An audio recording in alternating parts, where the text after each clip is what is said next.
Welcome to Barnyard Language. We are Katie and Arlene, an Iowa sheep farmer and an Ontario dairy farmer, with 6 kids, 2 husbands, and a whole lot of chaos between us.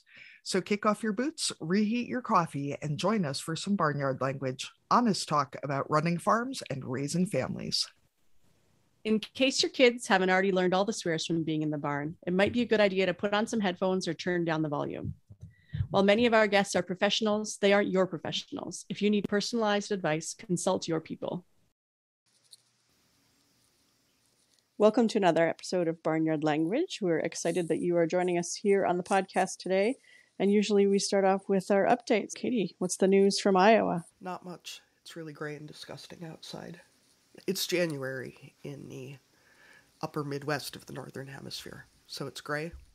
I love that people from the Midwest think that the Midwest is like an actual geographic location that the rest of us understand. Maybe other people do. I don't know. But I really have no idea what Midwest means. I know you say it. I know you say it a lot. It means something to Americans. This is the thing, too. It's a contentious thing because there are people in Ohio who would say that Ohio is the Midwest.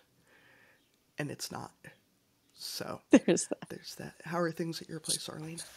Oh, it's good. The kids went back to school this week, so that is always exciting and hard to adjust back to. I've been having to wake some people up in the morning, which is difficult for them to handle, but everyone has been able to get to school on time every day this week so far, and it's Thursday, so that's pretty good. And on the weekend, we actually had a barn party, which was pretty fun. It started out with my mother-in-law and I discussing whether we should host a Christmas party for the neighbors, because that was a thing that we used to do back pre-COVID times and probably a few years before that. And there's a bunch of new neighbors on our road and nearby, so we thought that would be nice. And then she suggested waiting until after Christmas when things aren't so busy. And then that morphed into inviting a whole bunch of people, because it was one of those, if you're cleaning up anyway and if we're preparing food anyway. So yeah, it turned into kind of a big event, but it was a lot of fun. Yeah, so we just had a drop in, come to the barn, have some drinks. A friend of ours smoked some meat for us, so we had brisket. And yeah, it was a really good time and a nice chance to see some people that we haven't seen in a long time and meet some new neighbors. And yeah, it was nice to feel connected and be able to have a big gathering again, which hasn't happened in seems like forever. So did it strike you as rude at all that you were eating brisket in front of your cows? No, not really. No, okay, I'm not going to eat silage. Okay, fair enough. They were okay with it. I thought maybe it was like you giving a warning to ones that are still there. Yep. You be too difficult and I will eat you. Yeah, that's right. And other than that, yeah, that was been it. That has been the focus for a while. There was a lot of cleaning. We have like a entryway in our barn that has seating and it's heated and stuff like that. So that's where the food and stuff got set out. But of course, the party kind of migrated out to amongst the cows, where all the farmers want to be, is checking out the cows. And my daughter's heifer got moved in just for the night because they decided that everyone was going to want to see her anyway. So she got pulled out of the heifer barn and into one of the box stalls. So she was on full display. Was she very admired? Yes, yeah, she got lots of compliments. But yeah, now everything's cleaned up out there. We've got a bit of extra food left over, so I've been sticking that in people's lunches, which is nice. There's extra baking and stuff done. And now it's just winter. Like you said, yeah. It's cold. It's gross. It's January. It's January in Ontario. Yeah. Which probably means about the same thing as January in Iowa. Yeah, probably pretty much. Yeah. Just one time zone over, right? Yeah. Yep. All right. Well, let's go ahead and move into our guest for this week. All righty. Today, we are excited to be talking to Julie Stoner, joining us from Stoner Family Farms in Indiana. So, Julie, we start each of our interviews with the same question, and this is a way to introduce yourself to our listeners. And we ask, what are you growing? So that this can cover crops and livestock, kids, families, businesses, and all kinds of other stuff. Are you growing?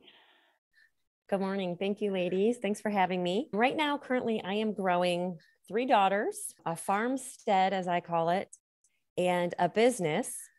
And of course, a very long to-do list on a daily basis. Yeah, that's ongoing. Yes. So what ages are your daughters? My oldest is 12 and she's in 7th grade. My middle is almost 10. She's in 4th grade. And my youngest is 6 and she's in 1st grade. Very cute. And what kinds of things do you have on your farmstead? We have sheep is our big main item. We have a large flock of sheep. We have a couple goats here and there. We have a lot of chickens, honeybees, a couple cats. You're just trying to do an inventory in your head. What else is out there? Yes, exactly. What else? So approximately how many sheep and what breed are you working with? Sheep, we maybe have 300. We have several different breeds. We have Dorsets, Southdowns, Suffolks, and then, of course, a lot of crossbreeding in there. And is that kind of the mainstay of your business in terms of sales, I guess? Yes. Yeah. Yep. I sell our lamb meat at our farmers market. Started off with just that. And then over the years, it grew into honeybees and eggs and goat milk soap. And right. Because if you're already there, exactly. You might as well sell some other exactly. stuff. Exactly. Yeah. I feel like too, for so many folks, it's, oh, we'll get chickens. Oh, now we have eggs. If we have eggs, we should sell bread. If we're going to sell bread, we should have honey. And then it's like pretty soon it's a whole huge thing. It's like what the old lady who swallowed a fly. And then pretty soon you've got 300 sheep. And that's how this happens. Arlene, what's this about the immersive smelling experience? Oh, I was just going to say that I follow Julie on or our account follows Julie on Instagram, and looking at some of her soaps. She's introducing her Christmas line right now, and I want Instagram to have a smell function so that I can have a full sensory experience of your soaps, because they look beautiful, but I'm sure they also smell great. Thank you. I think you'd really need some sort of a mute button on the smell function, because we also follow like the Keeping Cows Moving hoof trimmer. And I have the feeling that Julie's page probably smells a lot better than his does. Yeah, maybe you could opt in and out of the page. So which imagery you want to have smells associated. Yeah, I feel like there follow a lot of farm accounts. Yeah, there are some that would be less pleasing. So Julie, do you come from an ag background yourself, or did you just wander into it? I do not come from an ag background. I like to say that I married into it. I'm learning as I go and I'm loving it. That's really sums it up. I married my husband. I didn't really do anything on the farm. And then little by little, and as my girls got older, I was available more and he would ask me to help him. And then it's just become what we are and what we do. And is the farm your family's full-time gig, or do you guys have, I hate to say off-farm employment because so many people work from home now, but non-farm employment? Because I think this is something we don't talk about much in ag, and I think it's something we miss out on, is that balance of outside demands plus the farm when we don't mention that. My husband does have a full-time job off the farm, and thankfully his dad, my father-in-law, runs the daily operations and is there when my husband isn't there, thankfully for that. So Julie, one of the ways we connected with you was through the Women in Ag Instagram account. And I was curious about how you connected with the other people who are the other admins of that account and what the inspiration was behind that actual Women in Ag platform. Yeah, I forgot about that, but that's right. That is a great account that I have been following for years. And when I first found it, of course, was different admins. And it was just really inspirational. And for a long time, I felt like I was alone in my own little world before I found Instagram and the other ag women that I follow. And so that account just always brought light to my day. And like I said, helped me know that there was other women out there like me. It's a really fun one to follow. And it, like you said, it really highlights that there are a lot of people out there doing a lot of different things. And it's neat to see the diversity in the ag community for sure, because it is easy to get stuck in that our little pocket of the world is the way it is, right? And that ag looks the same when there's so much out there that we don't get to see on a day-to-day basis. Julie, I know you're a regular vendor at farmers markets and then artisan shows during the winter. What has your experience been like in terms of marketing, and what has been successful and what hasn't? been. Personally, I love to hear about things that went wrong because a lot of times they're really funny, even when they're your own things that went wrong. Yeah, I just finished up my 9th season at our local farmers market. I do 2 days a week at the markets, and I'm getting ready to do an off-season market, which is much smaller, but I'm still thankful for the opportunity. And one thing, of course, that has helped greatly is social media. I would not have the business I have without social media. And it is a little different. My Facebook following is more my local follow, people that I see weekly, and my Instagram following is more people from all over the country. And so it's a different group of people. I've also built a email list, which is a must. If you have a business, you have to have an email list. And then word of mouth, of course. I have so many great customers that just share about our products, tell their friends. And I have customers that come and say, told me about you. I'm excited to try your product. So you can't beat word of mouth either. I think that's really true. Someone who's also done direct sales of farm products is that customers assume that I'm going to say nice things about our stuff because that's how that works. But yeah, you cannot beat somebody else saying it. Did you say as well that you farm with your in-laws? Yes. Is that correct? Yeah. Have you gotten any pushback from them about the importance of social media, or are they more hip than some people's families? That's a good question. I don't think I've ever been asked that. They're great with social media. They're not necessarily on it. Sometimes I feel bad or awkward if everybody's working and I want to pull out my phone to film something to share it on social media, but I haven't gotten much pushback. Yeah, I think my in-laws have been great about acting like but we do still hear some of that. Those kids these days are always on their phones. I'm like, yeah, that's how we make sales now. That's where the money comes from. And I think, especially now that more people are working remotely, I think there's a better understanding too that we're possibly actually doing something productive. How big of a town is your regular market in? What kind of a community is it located in? I think we're somewhere around 50,000 people, but there is a lot of towns that same size within this area. We're just about an hour outside of Chicago. And so I don't think we necessarily get Chicago traffic, maybe a little bit. We're right at the tip of Lake Michigan. So we do have a lot of people in the summer that are visiting, or they're at the National Lake Shore that they'll tell me that they're just stopping in for the weekend and things. So that is definitely a benefit. So the new market you said you were going to be trying out, is this your first year there? Yes, it is. And will it be inside? We're both from northern places, so we know how cold it can get. I'm hoping that this is an indoor market, or are you going to be wearing your heated boots? Thankfully, it is an indoor market.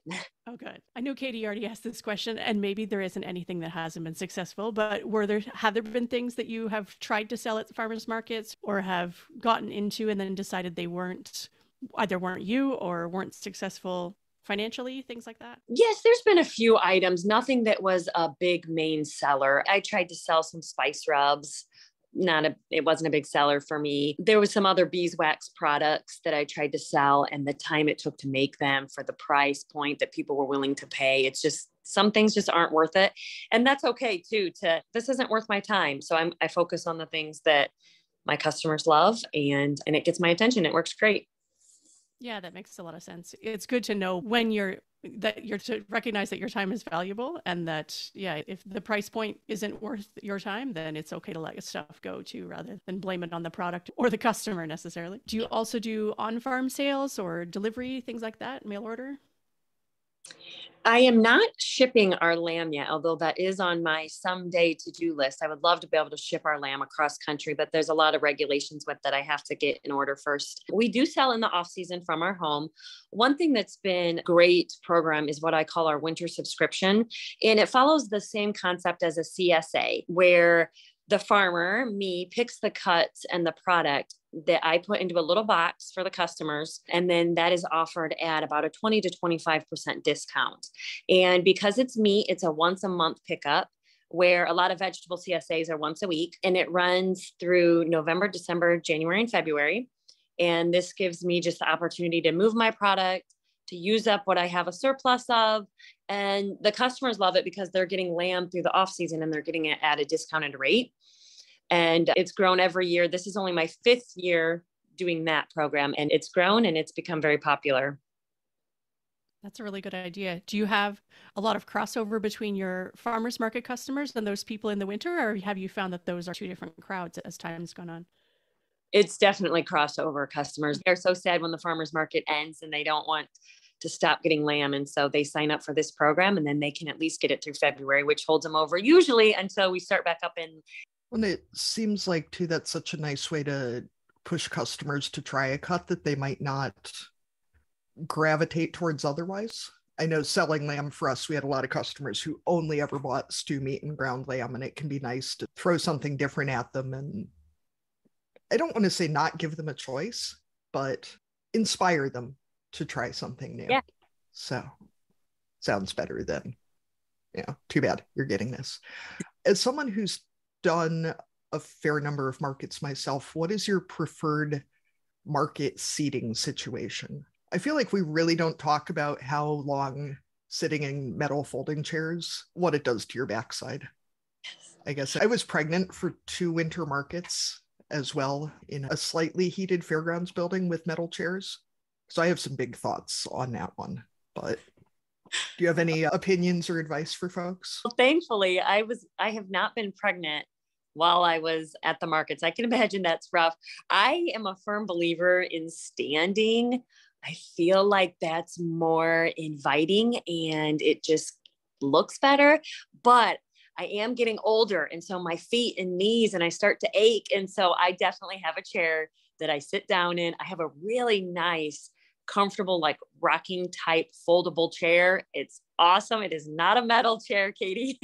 And we have the same ones and they're amazing. I know exactly what you're talking about. Yeah. My kids are 4 and 5, and I got pregnant 2 weeks before we started market, the year that our daughter was born, and she was 2 weeks old at the last winter market. So I spent the entire season pregnant and then most of 2 more seasons pregnant. So yeah, I generally totally agree about standing, but that in the interest of my ankles not actually exploding, it seemed wise. But yeah, the folding rocking chairs, my in-laws don't listen to this show, but that's what they're getting for Christmas because they keep stealing ours. So are yours the kind that have shocks in the back, basically, so they don't actually they're flat on the bottom, but they rock? Yes, that's exactly. Yes. Oh, they're so good. So good. I'll post the information for ordering those for other folks, because that makes me feel really good too that you have the same ones. I don't know why it feels so special, but it's a good connection. So you're homeschooling your 3 kids, and what led to that decision, and what advice do you have as someone who can't get it all done in a day with my kids gone for most of it? How do you make that happen? I don't get everything done in a day. That's at the beginning of the show, I really meant my to-do list is growing every day. Homeschooling that's a totally different topic. I could probably talk about that for another hour. It's just something that was never really on my radar, of course, until our first daughter was born. We lived out of state away from family, and there was some things that I was unsure about. And I just felt like it was something I wanted to try. And I said that I would just try it for her first year, kindergarten. And here we are, and she's in 7th grade, and I've added in 2 more girls, and it works for us. It is hard to get everything done. I have a pretty strict schedule of our mornings are spent on school. I sometimes tell people that schooling the girls is like my full-time job. And yes, there's some flexibility. If I need to run somewhere or do something quick, of course I can do that. But in general, I need to guard that time to make sure that I can get their schooling done. And then we're usually done right after lunch between 12 and 1. And so we have the afternoon to get the rest of our things done. I feel like that is a big thing when you're home, especially with farming, is that people assume that if you are on the property, you are available for whatever else they might think you should be doing. And that can be a hard one to talk people out of. Yeah. Would you say that your to-do list is growing faster or slower than your laundry pile? Slower. My laundry pile is insane. Has it avalanched yet, or is it still like 1? Yeah. Oh, yeah. Yeah. It's just... Yeah, we're I getting just- the real talk on this one. I just keep buying more baskets. I don't know whether I think that's going to help the situation or what, but I just buy more baskets and think that's the solution. I just don't have enough baskets because the laundry room's on the main floor, the bedrooms are upstairs. Yeah, it doesn't make any difference. There's just more piles in more different rooms. But at least they're slightly contained. That's true. Yeah, they're less likely to tip over. Yeah. I have more baskets, but the boy child has been stealing them to use them as sheds for all of his tractors. For all of his implements, so, yeah, that's a whole other thing. Yeah, from following you on social media, Julie, I know that your girls also, part of their homeschooling is joining you at markets. So are they pretty good salespeople, or are they more behind the scenes? What's their market personality? The older two are very good salesperson. They've been up there since they were young. The youngest just does her own thing. But on Tuesdays was part of their school, and they would pack their backpacks with like independent work, things like silent reading, spelling, and that kind of thing. And then they would definitely help me with the customers. I would have my middle daughter, who's 10, almost 10, count back change. And just, I think that they're really getting life skills. There was a lot of opportunity to talk about why we're giving back change. At first, that was very confusing. If they're buying something from us for $9, why are we giving them back change if they paid with a 20? And because it was only once a week, it worked. If it would have been 2 or 3 days during the week, that wouldn't have worked. That would have been too much time away from home to do schooling. But it worked for us. We would come home and do the subjects like math that we couldn't get done up there. And we would get a full day of school in. Yeah, that makes a lot of sense. Are there other ways that you've tried to incorporate the farm into the school day or into their education? Definitely. We've had some projects like incubating chickens. That was definitely a science unit we did. We've studied sheep a little more in depth, not on the 7th grade level, more for my younger girls, just about the birthing process and some things like that. It gives lots of opportunities, I imagine, for different ways to teach. So as a parenting and ag podcast, we're always interested in the benefits that people see in raising kids on farms or on the land. What is your favorite thing about raising kids on a farm? I love that we're together as a family every night. We don't live at the farm. So every night we meet at the farm. My husband comes straight from work and me and the girls load up and we all work together. We all have our own roles, but then we all work as a team. I love the work ethic that it's instilled in my girls. And of course, I love right now we're having lambs and I love that they get to witness new life, that they get to understand animal care and just really have a sense of ownership. The chickens are really the girls' thing. It's their project. And I love that I can tell them this needs to be done or that needs to be done. And the only time they pull me in is if they physically can't do it or don't understand how to do it. And then they have a lot of pride in their chickens and selling their eggs. Do your girls work pretty well together then? Yes, I would say they do. That's so great. I think looking at raising kids on the farm, it's such a good practical education of what we actually learn, why we actually learn math, why we actually learn science. I think for a lot of people, it's really hard to understand why we learn things when it's just because it's in a book. And for a lot of people, learning just from a book in a lecture is not a good way to understand and retain information anyway. What are some of your biggest struggles and worries when it comes to raising farm kids? I can say that I love the work ethic that my girls get from the farm. They're hard workers and I love that. I love seeing that in them. But then on the same side, sometimes I'm worried that our rigorous schedule, I worry that they're going to resent it or why was I raised like that? Or why did I have to work so hard? Just because every night it is expected that we go to the barn and we do this and we do that. And last night we were in the barn until 9:00. My girls were in the barn until 9:00. They didn't get dinner until shortly after 9:00. And sometimes I just have those days where I'm like, oh man, is this okay? Is this normal? We have a little Halloween party we're supposed to go to on Saturday at a friend's house and we're in the middle of lambing. And I'm like, 1, are we going to be able to make it? 2, are we going to be late? Is Ken, my husband, even going to be able to go, even if me and the girls can go? And so sometimes just the jam-packed schedule, it worries me that they, when they're older, they do understand, they appreciate the hard work that they did and that they understand why we did it. And it's just the lifestyle we live. And some people live differently, but this is how we raised it. I guess I worry about the same thing, and my feeling generally is that if it's something that you're actively worrying about, it probably means that you don't really need to worry about it, because a parent who didn't worry about it is probably the one who's actually screwing up their kids. This is probably just what I tell myself to feel better about things. But I feel you can fairly tell your kids, I appreciate that you do all this hard work, and I know it means that you miss out on stuff, but you're part of this family, and that's what this means. Where I know parents where it's just the expectation, and it would never occur to them to show any level of gratitude to their children for that. And I think that's where the problem comes in, when it's just expected and never appreciated.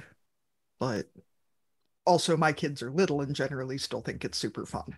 So, It is a hard balance for sure, though. I know that we're in a similar place. I've got kids around the same age. My oldest is a bit older, and my youngest is about the same age as your youngest. And finding that balance of age appropriate chores. And I mean, kids being kids, they're probably always going to complain that they don't want to do something, or it's too hard, or some days it's easy and some days there's the grumbling. But that could happen whether you're just asking them to bring the laundry upstairs or clean out a calf pen. Or like, the amount of work sometimes doesn't matter. But I definitely hear what you're saying. And I know, I know people as adults who are on both ends of the spectrum, right? Who resent the amount that they had to work as a kid, or are maybe not resentful necessarily, but yeah, maybe wish they were raised in a different way, or that their parents had different choices maybe.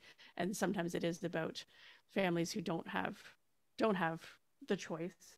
And it does seem like what you're doing has been gradual, and there have been choices along the way. So it seems that there's at least a sense of balance there, that as the kids have gotten older, you've been able to add things that they can be responsible for.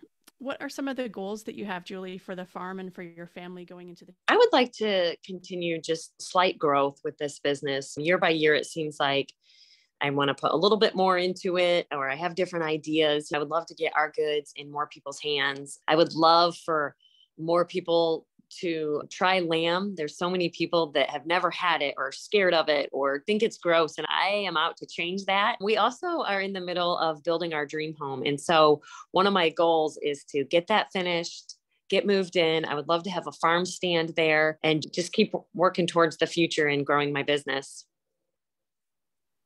That's exciting stuff. So are you at the stage of you've made all the decisions and now things are coming together? Or what stage is the house at today? It's been a long process. Drywall is about ready to go in. I have most things picked out. So hopefully we're on the tail end and kind of the downward slope, and we'll be in it soon. That's exciting. So, Julie, going back to getting more people to try lamb, what approach do you take in getting people to give it a chance? I know around here, a lot of the older generation ate a lot of mutton, both on the farm and in the military. And generally, I haven't been able to get them to eat lamb for anything. But I also ran into customers, like I had a customer who said, I had lamb once and it was really dry and chewy and gross. And I asked where she'd had it, and she had lamb chops at a casino buffet.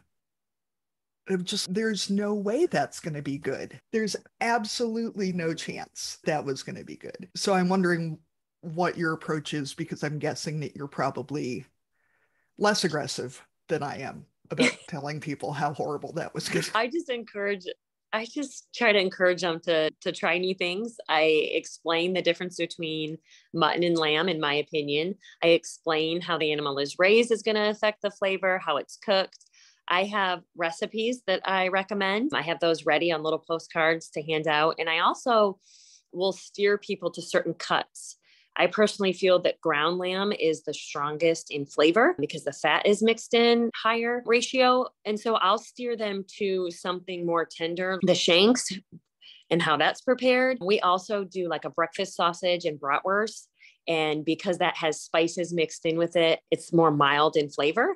And I'll tell them to try it and come back and let me know what they think. And I get mixed reviews. Some people still say, oh, I didn't like it. And some people, of course, do love it and then become a longtime customer. What's your favorite cut and way to prepare it for your own family? Our favorite way is loin chops. on the cast iron or the grill with just a minimal spice, but those are a little bit harder to come by. So I definitely use ground the most in shepherd's pie or lamb burgers, but loin chops, you can't go wrong with lamb chops, right? It's the classic. See, I'm a big fan of braised shanks, and now I'm going to have to go out to the freezer and see if we have any. Yeah, low and slow in the oven with a bottle of dark beer and some tomatoes and an onion and just chef's kiss. Yeah. My father-in-law has recently gotten out of raising sheep, but we still have quite a bit in the freezer. And I'm with you. I'm a chops on the barbecue person, marinated. And even my in-laws who raised sheep never ate it. So there was one time we were having a family barbecue, so I prepared lamb and steak. And then when it came to supper, everyone was eating the lamb, and I was like, I prepared steak for you people because you said you didn't eat it. And they're like, oh, this is actually really good. But I think they were more of a just cook it till it's really well done, and then it does. It takes a certain touch, I think. I know the customer I had who had only had chops at the casino, I told her to cook it, heat the grill up, throw them on, flip them over, take them off. And she said they didn't even use a plate when they took them off the grill. They just ate them straight off the bone. It's like, that's a pretty good compliment right there. And it is immensely rewarding to have somebody enjoy something new. Sorry about that. The dog is very excited about something, God knows. So Julie, we ask all of our guests, if you were going to dominate a category at the county fair, and that category can be real or made up, what would it be? I would have liked to have said soap making, but I know and I admit that I'm not the best at that. There's people out there that are so much better at it than me. So I would say that I would dominate a category if I had to cook without a recipe. I am not one of those people that follows a recipe, gets on Pinterest and makes it exactly. I like to cook by just throwing things together and hoping that it turns out. And it usually does. I feel like I cook a lot the same way. And I know it's really frustrating for people when they ask for a recipe then. And I'm like, I don't know. Like I'm not one of those people who will intentionally leave ingredients out of recipes that I share, but it's entirely possible that I totally forgot, and I never measure anything when I'm cooking. So it's, I don't know. There's stuff in it. I can tell you that much. All right, so I will move us into our cussing and discussing segment. We've registered for an online platform called SpeakPipe, where you can leave your cussing and discussing for us, and we will play them on the show. So go to speakpipe.com/barnyardlanguage and leave us a voice memo, or you can send us an email at barnyardlanguage@gmail.com, and we will read it for you. Katie, what are we cussing and discussing this week?